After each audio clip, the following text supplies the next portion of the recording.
Hello everyone, आज हम इस लेक्चर में देखेंगे कि कोई भी एक रेशनल नंबर दे रखा है उसका नेचर के बारे में पढ़ेंगे कि वो क्या होगा, टर्मिनेटिंग कब होगा और नॉन टर्मिनेटिंग कब होगा। ठीक है, नॉन टर्मिनेटिंग रिपीटिंग। मान लो आपके पास कोई भी एक रेशनल नंबर x दे रखा है, आप उसको p/q के फॉर्म में तो लिख सकते हो। तो मेरे को डिसाइड करना है कि अगर उसके प्राइम फैक्टराइजेशन मेरे को पता हो तो इसकी हेल्प से मैं कैसे डिसाइड करूँगा कि वो टर्मिनेटिंग होगा कि नॉन टर्मिनेटिंग रिपीटिंग होगा। तो मान लो आपके पास दो नंबर है p और q और दोनों क्या है, को प्राइम। तो प्राइम नंबर आपको पता है, जैसे 2 क्या है, प्राइम नंबर है, 3 भी क्या है, प्राइम नंबर है, 5 भी क्या है, प्राइम नंबर है। ठीक है, तो p और q दोनों क्या होना चाहिए, मैं प्राइम फैक्टराइजेशन के फॉर्म में लिखूँगा। ठीक है, और मैं फिर चेक कर सकता हूँ उसकी हेल्प से कि वो नंबर टर्मिनेटिंग होगा कि नॉन टर्मिनेटिंग होगा। तो ध्यान रखना है p और q दोनों क्या होना चाहिए, non negative integer. Non negative integers का मतलब क्या है कि 0 तो हो सकता है और 1 भी हो सकता है, 2 भी हो सकता है। तो ध्यान रखना है इसको 2 power m 5 power n type का कन्वर्ट करने की कोशिश करेंगे। और ध्यान रखना है m और n दोनों क्या होना चाहिए, नॉन नेगेटिव इंटीजर होना चाहिए। ठीक है, सपोज करो जैसे मेरे को लिखा है, मान लो 10।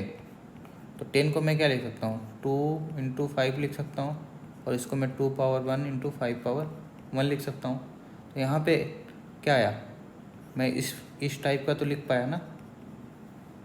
जैसे मान लो 30 है, तो 30 को आप क्या लिख सकते हो, 30 को लिख सकते हो 2 × 3 × 5, चलेगा।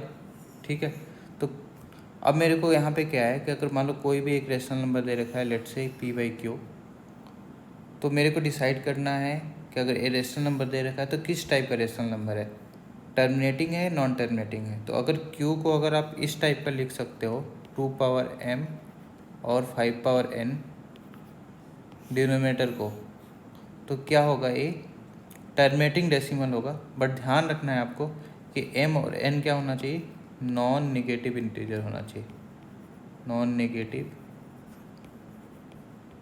Integers like 0 1 2 3 kind of. ठीक है, m और n।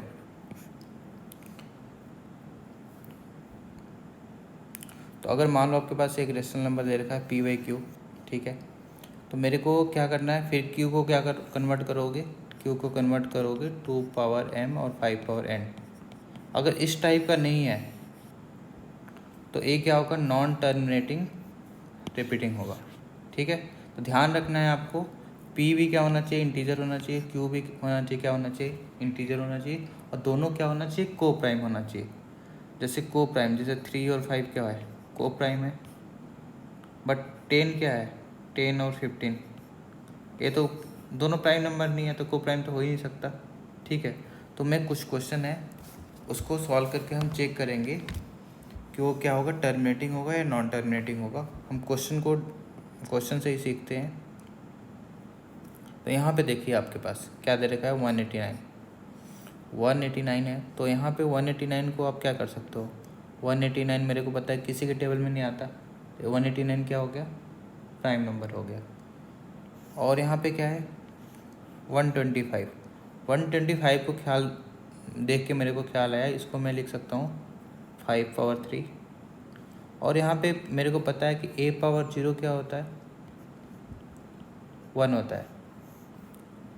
a कोई भी नंबर हो सकता है, बट ध्यान रखना है a should not be equal to 0, क्योंकि 0 पावर 0 क्या होता है, इनडिटर्मिनेट फॉर्म होता है। ठीक है, तो यहाँ पे अब मैं ऐसे तो लिख ही सकता हूँ ना, 2 पावर 0। तो मेरे को पता है कि 2 पावर m और 5 पावर n जो है इस टाइप का लिख पा रहे हो। और m और n क्या होना चाहिए, दोनों नॉन नेगेटिव इंटीजर होना चाहिए। तो देखो यहाँ पे 3 भी क्या है और 0 भी क्या है, नॉन नेगेटिव इंटीजर है। और 2 पावर m और 5 पावर n टाइप का भी है। तो इसका मतलब है कि मेरे को डायरेक्टली डिवाइड करने की कोई ज़रूरत नहीं है, मैं डायरेक्टली कमेंट कर सकता हूँ कि ये वाली जो है क्या होगा, टर्मिनेटिंग डेसिमल होगा। जैसे देखो एक छोटा सा एग्जांपल, जैसे देखो 1/2 है, तो 1/2 को क्या लिख सकते हो आप, 1/2 और 5 लिख सकते हो। तो ए क्या है, 2m और 5n टाइप का है, तो इसका मतलब क्या होगा, ये टर्मिनेटिंग होगा, यानी इसकी वैल्यू क्या आती थी, 0.5 आती थी। तो ये तो छोटा नंबर था, इसलिए आप डिवाइड करके चेक कर सकते थे कि टर्मिनेटिंग होगा कि नॉन टर्मिनेटिंग होगा। बट अगर लार्ज नंबर है तो उसको आपको डिनोमिनेटर को क्या करना पड़ेगा, 2m और 5n टाइप का करना पड़ेगा। अगर इस टाइप का है तो आप कमेंट कर सकते हो क्या होगा, टर्मिनेटिंग होगा। अगर नहीं है तो क्या होगा, नॉन टर्मिनेटिंग रिपीटिंग होगा। ठीक है, जैसे जैसे देखो 1/3 है, जब आप इसको डिवाइड करोगे तो क्या आता है, 0.33 ऐसे करके चलता रहता है। जैसे मैं यहाँ पे करके दिखा देता हूँ, यहाँ पे क्या है, 1 है, यहाँ पे 3 है। देखो 1 3 से जाएगा नहीं जाएगा, तो मैंने क्या किया, यहाँ पे डेसिमल लगा दिया, तो यहाँ पे क्या हो जाएगा 0, और 3 बार में जाएगा तो यहाँ पे क्या आ जाएगा 9। अब देखो 1 फिर नहीं जाएगा तो फिर क्या आ जाएगा 0, फिर 3 टाइम्स जाएगा, क्या होगा, ऐसे चलता रहेगा। ठीक है, तो देखो ये नीचे वाला नंबर क्या है, क्या 2m और 5n टाइप का है, नहीं है ना। हम डायरेक्टली बोल सकते थे कि वो क्या होगा, नॉन टर्मिनेटिंग नॉन रिपीटिंग होगा। ठीक है, अब देखिए आपके पास एक दूसरा क्वेश्चन है, 17/6 है, तो 6 को मैं क्या लिख सकता हूँ, 2 × 2 × 3, तो 2 × 1 और 3 × 1 भी लिख सकता हूँ। तो नीचे वाला जो नंबर है ना, 2m और 5n टाइप का नहीं है, टाइप का नहीं है ना, तो इसका मतलब है क्या है, नॉन टर्मिनेटिंग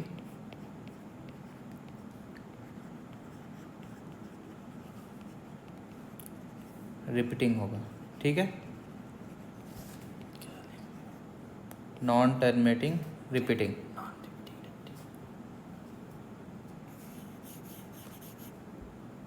यहाँ पे लिख लो नॉन टर्मिनेटिंग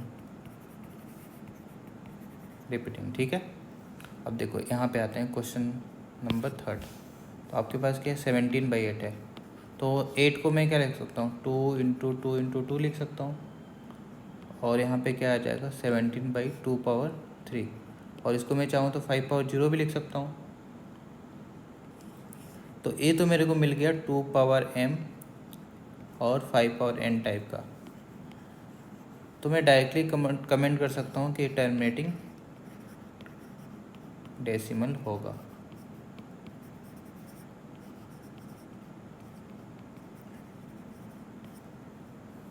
नेक्स्ट क्वेश्चन पे आते हैं,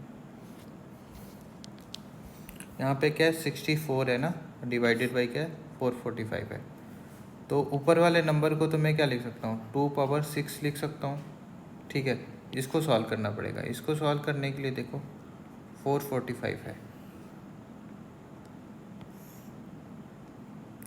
तो लास्ट में 5 है, तो मेरे को आया कि 5 से डिविजिबल होगा, तो 5 से डिविजिबल होगा तो यहाँ पे क्या आएगा 9, और यहाँ पे क्या आएगा, तो देखो ये 13 और 7 के टेबल में आता है, तो क्या इसको 13 और 7 लिख सकते हो।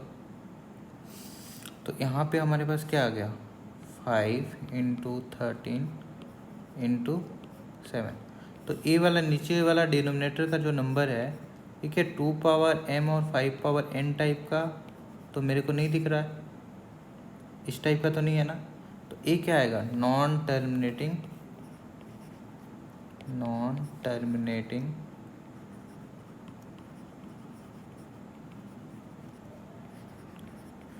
रिपीटिंग होगा। ठीक है, तो आपके पास दुनिया में कोई भी नंबर दे रखा है PYQ टाइप का, तो आपको कुछ नहीं करना, Q को क्या करना है, प्राइम फैक्टराइजेशन करना है, Q का क्या करना है, प्राइम फैक्टराइजेशन करना है। फिर आपको चेक करना है कि जो Q है इस टाइप का है क्या, 2m और 5n टाइप का। अगर 2m और 5n टाइप का है तो इसका मतलब है क्या है, टर्मिनेटिंग डेसिमल होगा, और 2 पावर m और 5 पावर n टाइप का नहीं है, तो नॉन टर्मिनेटिंग रिपीटिंग डेसिमल होगा। ठीक है, तो मेरे को तो पता है ना कि रेशनल नंबर कब होता है।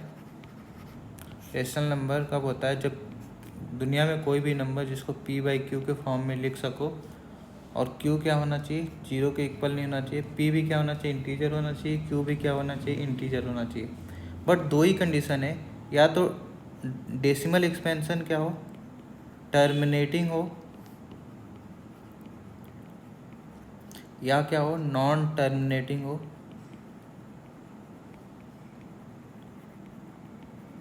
बट रिपीटिंग जरूर होना चाहिए, रिपीट जरूर करना चाहिए।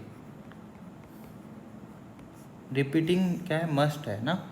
जैसे पाई क्या है, पाई कई लोगों को कन्फ्यूजन होती है, पाई की वैल्यू 22/7 या 3.14 लेते हैं। ये क्या है, गलत है ना। ये क्या होता है, अप्रॉक्सीमेट वैल्यू होता है, रियल वैल्यू नहीं होती है,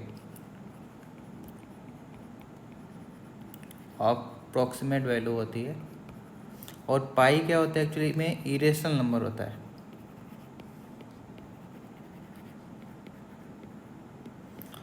तो मेरे को आपको प्रूव करना है कि पाई क्या इरेशनल नंबर है, तो मैं आपको यहाँ पे गूगल के हेल्प से बताता हूँ।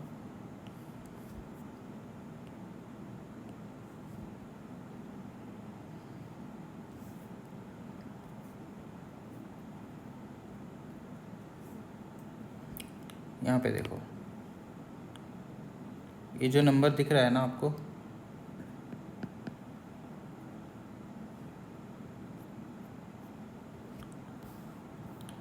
इसकी पाई की रियल में वैल्यू होता है 3.141592। देखो ये क्या नंबर जो अभी नॉन टर्मिनेटिंग है, नॉन रिपीटिंग है। ठीक है, तो इसका मतलब क्या होगा, ये क्या है, इरेशनल नंबर है। क्योंकि इरेशनल नंबर कब होता है, जब टर्मिनेटिंग हो या नॉन टर्मिनेटिंग रिपीटिंग हो। बट पाई की वैल्यू अगर ध्यान से देखोगे तो आपका पूरा बोर्ड भर जाएगा। तो क्या है, देखो नॉन टर्मिनेटिंग भी है और नॉन रिपीटिंग है, तो इसका मतलब क्या होगा, इरेशनल नंबर होगा। ठीक है, मिलते हैं नेक्स्ट लेक्चर में।